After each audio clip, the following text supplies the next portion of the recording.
প্রভুদের সহায়তা ছাড়াই আন্দোলন সফল হয়েছে। যোগদান করে রাখবেন, সকল সময় তৈরি থাকবেন, যে কোনো কর্মসূচিকে আমরা ইনশাআল্লাহ আবারও মোকাবেলা করব। আপনারা দেখবেন আজকের এই সুন্দর একটা দিনে এই বিজয় উৎসব যখন আমরা পালন করি, তখন কিছু কিছু দুষ্কৃতিকারী দেশে বিশৃঙ্খলা সৃষ্টির চেষ্টা করছে। আপনারা তাদেরকে প্রতিহত করবেন। আমি দেখেছি, আমার কাছে অনেক কমপ্লেন এসেছে, অমুক জায়গায় জায়গা দখল হচ্ছে, অমুক জায়গায় বাড়ি দখল হচ্ছে। আমি সমস্ত অনেক কিছু শুনেছি। প্রিয় ভাইরা,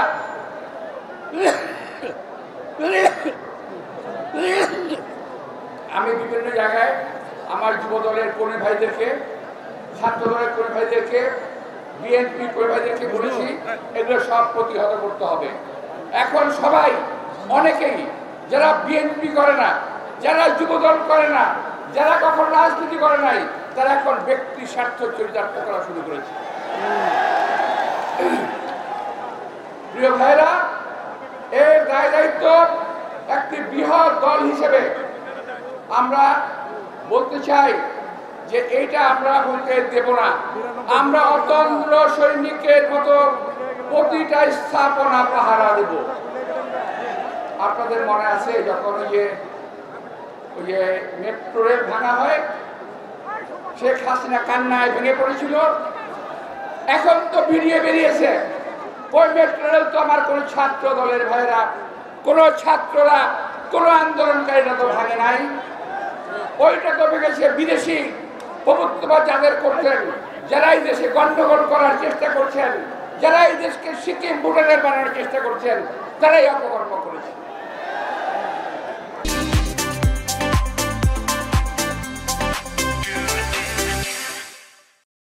আমরা রাত্রেবেলা পরশুদিন রাত্রে লক্ষ্য করেছি ওদের হাজার হাজার কিছু মাল ট্রান্সফার হয়ে যাচ্ছে বাইরে। প্রিয় ভাইরা, সকল ষড়যন্ত্র থেকে সাবধান হবেন। যারা বিভিন্নভাবে বিভিন্ন প্রতিষ্ঠানে, বিভিন্ন এলাকায় প্রাতিষ্ঠানিক গন্ডগোল করার চেষ্টা করছে, তারা হুঁশিয়ার হয়ে যান, তারা সাবধান হয়ে যান। ছাত্র জনতার ঐক্য আপনাদের সকল ষড়যন্ত্র ধূলিসাৎ করে দেবে, আপনাদের কোনো ষড়যন্ত্র মেনে নেবে না। এই কিছুক্ষণ আগেও শুনছি কোন প্রতিষ্ঠানে গন্ডগোল হচ্ছে।